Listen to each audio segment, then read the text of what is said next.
shelter. In the Israeli military's next stage in the war, the defense minister says they'll take a more targeted approach and use fewer troops in the north of the Gaza Strip, but continue to pursue the leaders of Hamas in the south. Hamas is considered a terror group by Germany, the EU, and many others. Smoke rises over Khan Yunis in southern Gaza as Israel's military continues to bombard suspected Hamas hideouts. The fighting has severely hampered aid deliveries to the Strip. The UN says some convoys have even been shot at. This is the first medical delivery to arrive in Khan Yunis in 10 days. Buildings across the territory have been reduced to rubble. Some 85% of Gazans are now internally displaced. In a statement released on Friday, the UN's Emergency Relief Coordinator said 3 months on from the October 7th attacks by Hamas, Gaza has, quote, become a place of death and despair. Families are sleeping in the open as temperatures plummet.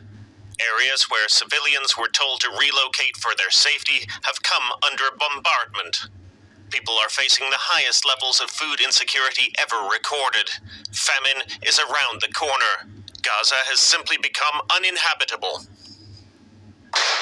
On Friday, the Israeli military said its forces hit more than 100 targets in 24 hours alone, including military positions, rocket launch sites, and weapons depots. As the fighting continues, the UN says supplies vital to the survival of Gaza's 2 million residents are virtually non-existent. And there are fears the war and suffering could expand to Israel's northern border with Lebanon, as both sides exchange fire on an almost daily basis. In an attempt to stop the conflict from spreading, U.S. Secretary of State Antony Blinken has arrived in Greece on the second leg of a week-long crisis tour. The first leg of the diplomatic marathon took him to Turkey, where he's met President Recep Tayyip Erdogan, whose vocal support of Hamas has raised concerns in the West. Blinken will later travel to Israel, the occupied West Bank, and 5 Arab nations.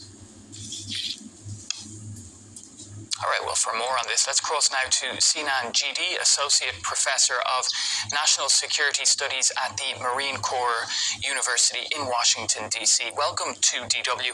So what do you make of Blinken's meetings today? So he has an uphill battle, I think, with the Turkish authorities because there's increased concern going forward. Since the October 7 attacks occurred on Israel, that Turkey is a material supporter, along with Qatar, of Hamas. And significant research shows that Turkey is one of the main financial hubs which the terrorist entity basically is able to funnel a considerable amount of funds to the organization in Gaza, but also other operations overseas outside of Gaza. So what part of Blinken's job is actually to request or insist Turkish authorities to take measures against this. In fact, just before Blinken's visit, the State Department released a number of names, Hamas members residing in Turkey, and offered a bounty for their capture. The Secretary has an uncomfortable task, unfortunately, of asking Turkey to essentially end or significantly scale down its support of Hamas, because everything that the United States does in trying to assist Israel to